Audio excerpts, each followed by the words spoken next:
Lumabas na rin ang katotohanan tungkol sa ginawa ni Corina na nag-viral nito lang. Talaga namang hindi naiwasang isipin ng netizens na sobrang nandiri si Corina sa pagkain ng pares. Hindi rin naman natin sila masisisi kung hindi nila level ang ganitong klaseng pagkain. Ika nga, trabaho lang, walang personalan. Marahil nag-iingat rin ng mga iyan sa kanilang mga kalusugan. Pero ayon sa Energy FM ay nakita nila kung ano bang ginawa sa pares ni Corina matapos na itong tikman. Kung matatandaan nga ay may ibinahagi si OG Diaz na isang video na mismong pagkain niya ng Diwata Pares Overload.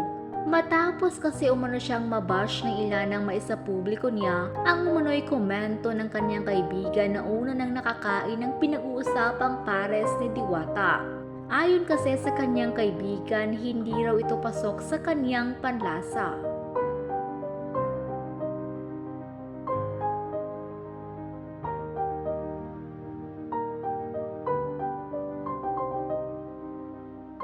Ngunit sa huli nga ay sinabi nito na baka iba-iba raw ang panlasa ng mga tao sa pares ni Diwata. Ngunit ano nga ba ang ginawa ni Corina matapos niyang matikman ang pares ni Diwata?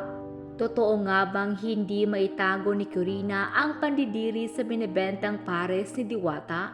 Dumadami na ang celebrities na curious sa lasa ng viral pares overload ni Diwata.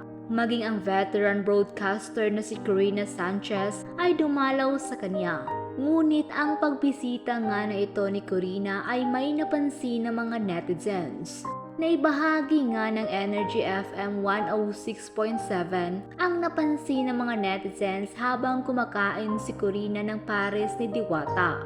Ayon sa mga ito, isang kutsara lamang ang kinain ni Corina sa inihandang pares ni Diwata para sa kanya.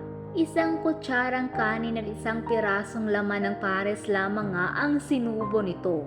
May mga kumakalat daw kasi ngayon ng mga video clips tungkol sa pagbisita ni Corina. Maliban nga ito sa vlog na inilabas ng veteran broadcaster at video na galing kay Diwata na mistulang sarap na sarap si Corina sa pares. Mas nag-trending pa nga raw ang video clip na galing sa mga customer na kumakain doon noong bumisita si Corina. Sa mga clips nga na iyon ay may pa-cut sign pa raw si Corina pagkatapos itong sinubo ang unang kutsarang pares na kinain nito.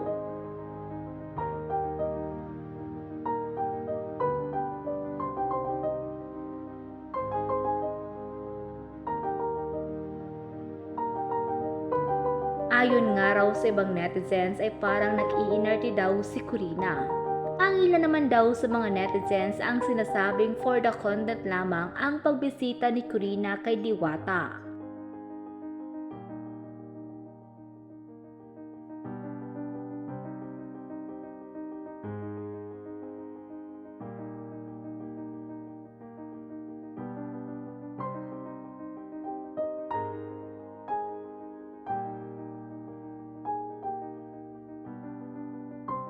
Pagbabahagi pa nga ng dalawa na parang hindi daw nagustuhan ng ilang netizens ang ginawag ito ni Corina. Kaya totoo nga na iba-iba talaga ang panlasa ng bawat tao. Sa ngayon nga ay wala pang inilalabas na pahayag si Corina maging si Diwata sa totoong nangyari habang kumakain ng veteran broadcaster sa Diwata Pares.